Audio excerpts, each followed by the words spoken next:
Hello guys, कैसे हैं आप लोग। उम्मीद करता हूँ सब लोग खैरियत से होंगे। गाइस, आज की इस वीडियो में हम लोग गोल्ड के वीकली फोरकास्ट करने वाले हैं। हम लोग देखेंगे कि नेक्स्ट वीक गोल्ड में कौन सी मूवमेंट हमें देखने को मिल सकती है। सबसे पहले मैं आपको ये बता दूं, ये जो हमारा एक्स लेवल था, जहाँ से मैंने आपको लास्ट स्ट्रीम में यहाँ से बाय का बताया था और 70-71 का आपको टारगेट बताया था, लगभग 300 पिप का ये आपका टारगेट था जो गोल्ड ने जाकर यहाँ पे अपना हिट कर दिया है।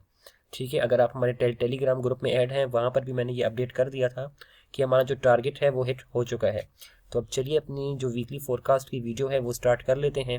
तो सबसे पहले मैंने यहाँ पे वीकली टाइम फ्रेम अपना ओपन कर लिया है और वीकली टाइम फ्रेम का लास्ट हमारे पास जो एक डिमांड एरिया है वो हमारे पास ये जोन है, और जो वीकली का हमारे पास ऑल टाइम हाई है वो हमारे पास ये है। ठीक है, ये जो हमारे पास ऑल टाइम हाई की प्राइसेस बनती है ये 2790 के आसपास आपकी बनती है। मैं यहाँ पर एक प्राइस लेबल आपके लिए लगा लेता हूँ। ठीक है, ये गोल्ड का ऑल टाइम हाई है 2790 पे, इस जगह पे।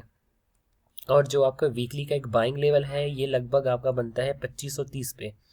ठीक है, यहाँ पर भी मैं एक प्राइस लेबल लगा लेता हूँ ताकि आप लोगों ने ये प्राइस जो है वो याद कर लेनी है। आप चाहें तो अपने चार्ट पर सेम प्राइस आप मार्क कर सकते हैं।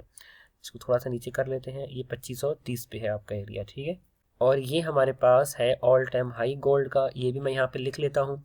उसके बाद हम लोग आ जाते हैं डेली टाइम फ्रेम पे।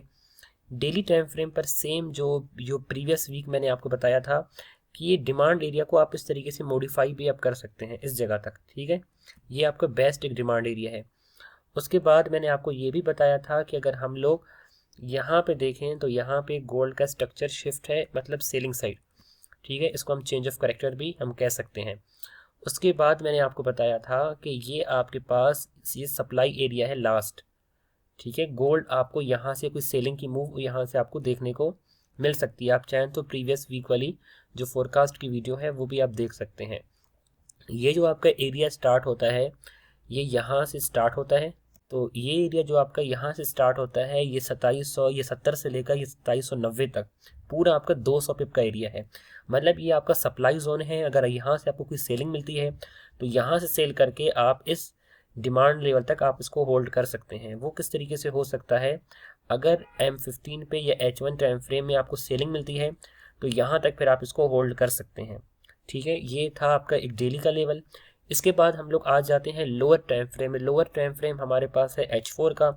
तो अभी मैंने यहाँ पे H4 का चार्ट ओपन किया हुआ है। अगर H4 का अगर हम ट्रेंड देखें तो H4 का जो आपका ट्रेंड है यहाँ से आपका बाय है, ये आपका ब्रेक ऑफ स्ट्रक्चर है। अभी मैं आपको एक चीज़ बता देता हूँ, मार्केट अपने पैटर्न्स को बार बार रिपीट अब करती रहती है। वो कैसे अब रिपीट करती है मैं आपको थोड़ा सा वो भी समझा देता हूँ आज इसमें। ठीक है, देखिए यहाँ पर जब आपका स्ट्रक्चर ब्रेकआउट हुआ है तो सेम इस पॉइंट पर भी आपका ब्रेकआउट हुआ है।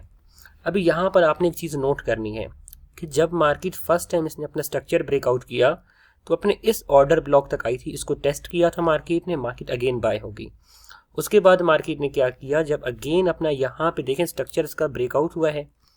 ठीक है, ये भी मैंने आपके लिए लिख दिया।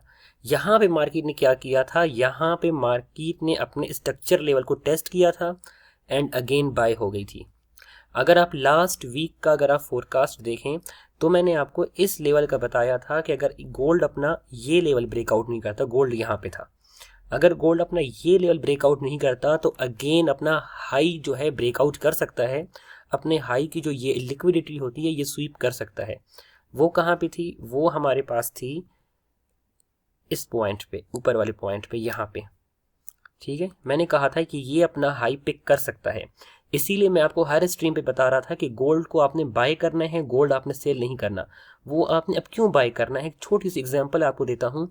अगर आपको ये पता हो यार ये हाई आपका फेल हो सकता है, ये जो ऊपर वाला हाई है ये हाई आपका फेल हो सकता है, और आपको ये भी पता हो बेस्ट जो आपका एक सेलिंग जोन है ये टॉप पर है, तो जाहिर सी बात है अगर कोई बंदा भी यहाँ से बाय करेगा तो यहाँ तक उसको होल्ड रखेगा।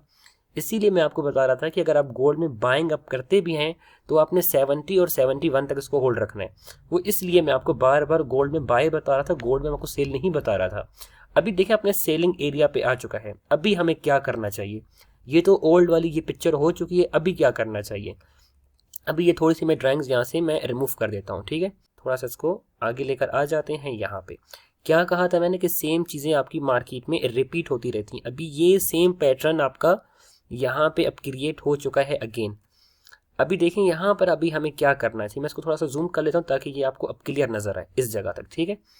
यहाँ पे हमें क्या करना चाहिए, यहाँ पे आपकी दो चीज़ें हो सकती हैं। वो क्या हो सकता है कि ये आपका एक जोन है, इसको मैं इस ऑर्डर ब्लॉक को मार्क कर लेते हैं, ठीक है। इधर तक इस ऑर्डर ब्लॉक हम लोग मार्क कर लेते हैं। अभी हम सिंपल एक अपना एक व्यू बनाएंगे कि नेक्स्ट वीक हमें क्या करना चाहिए। नेक्स्ट वीक वैसे आपकी FOMC की जो न्यूज़ है वो भी आने वाली है। सबसे पहले हमें देखना है कि अगर मार्केट चेंज ऑफ कैरेक्टर नहीं करती, चेंज ऑफ कैरेक्टर आपका कहाँ पे होगा, जब ये लो आपका ब्रेक आउट होगा। वो कैसे होगा, मिनिमम 2 कैंडल अप क्लोजिंग इस लेवल से नीचे होनी चाहिए। नहीं तो मार्केट क्या कर सकती है, मार्केट थोड़ा बहुत ये नेक्स्ट वीक आपकी नीचे आकर अगेन गोल्ड अपना ऑल टाइम हाई भी यहाँ से लगा सकता है। मार्केट को यहाँ पे क्या करना चाहिए, मार्केट को यहाँ पे अब करना चाहिए ये नीचे आए और अपने इस ऑर्डर ब्लॉक को एग्रेसिवली यहाँ से फेल कर दे, ठीक है। इस तरीके से जब फेल हो जाएगा फिर इसकी टेस्टिंग होनी चाहिए कुछ इस तरीके से ऊपर की तरफ। जब इसकी टेस्टिंग होगी तो सेम जो आपका ऑर्डर ब्लॉक एरिया होगा फिर अगेन यहाँ से आप इसको सेल कर सकते हैं, फिर आपको सेलिंग बहुत अच्छी मिलेगी। लेकिन अगर आप बाय का अपना व्यू बना के बैठ रहे हैं तो यहाँ से आप बाय कर सकते हैं। लेकिन आप मेरी बात याद रखें, पहले जब मैंने आपको बाय बताया था तो बाय का टारगेट हमारे पास एक लंबा टारगेट था, ये लगभग 700 पिप का हमारे पास एक टारगेट था। लेकिन अगर अभी इस लेवल से अगर आप लोग बाय करेंगे तो आपको ये पता होना चाहिए कि यहाँ कहीं पर आपका स्टॉप लॉस होगा और जो आपका टारगेट होगा अगेन इसी 70-71 को आप टारगेट करेंगे, जो बहुत एक नॉर्मल आपका एक रिस्क रिवॉर्ड यहाँ पे बनेगा। 100 पिप बनेगा या 120 पिप का आपका रिस्क रिवॉर्ड यहाँ पे बनेगा।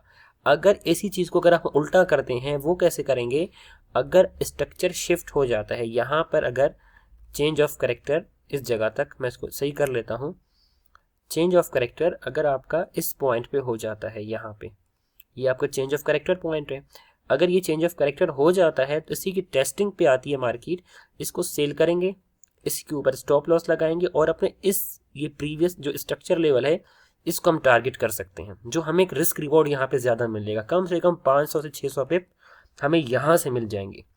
अभी आपने ये याद रखना है, बाय करेंगे तो बाय का ये लेवल है, सेल करना चाहते हैं तो सेम लेवल के ब्रेकआउट के आप टेस्टिंग का वेट करेंगे, उसके बाद आप इसको सेल करेंगे। सो गाइज उम्मीद करता हूँ आज का जो वीकली फोरकास्ट है आपको अच्छा लगा होगा। मैं मिलता हूँ आप लोगों से नेक्स्ट वीडियो में, तब तक अपना ख्याल रखें। अल्लाह हाफिज़।